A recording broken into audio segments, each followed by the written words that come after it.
پیغمبر صلی الله علیه وسلم وقتی که به مدینه هجرت کردند و بار اول به عمره اومدن، مشرکای عرب گفتن که به نزد ما امروز یک قومی میبیاد که آنها رو تبلرزه لاغر کرده است، بی جان و بی قوت کرده است.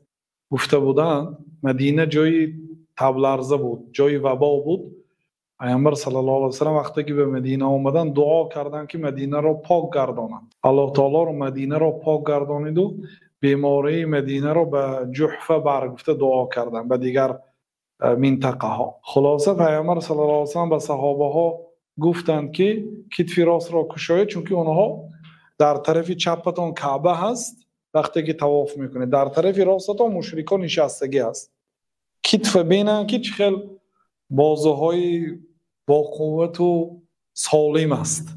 با همین مقصد در طواف قدوم به کشادن دست راست امر کرده بودند و این همچون سنت باقی مانده است. یعنی اگر رفت و نکنیدم عمرتان درست است، حجتان درست است، باقی نداره.